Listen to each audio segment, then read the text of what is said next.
Hey everyone, tired of getting unwanted voice or video calls in Facebook Messenger? In this video, I'll show you two simple ways to stop those calls, whether it's from just one person or all calls completely. Let's jump right in. Method 1. Block calls from a specific person. Open your Messenger app, tap on the chat with the person you want to block, tap their name at the top of the screen, scroll down and choose Restrict or Block. If you choose block, then tap block calls and messages. If you just want to avoid calls but still chat, choose restrict. Method 2.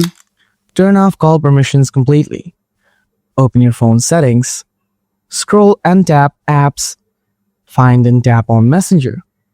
Go to permissions. Now simply turn off camera and microphone access. This will stop Messenger from making or receiving any calls. And that's it. Now you can finally use Messenger without annoying calls. If this helped you out, don't forget to like and subscribe and hit the bell icon for more smart Messenger tips. Thanks for watching, and I'll catch you in the next video.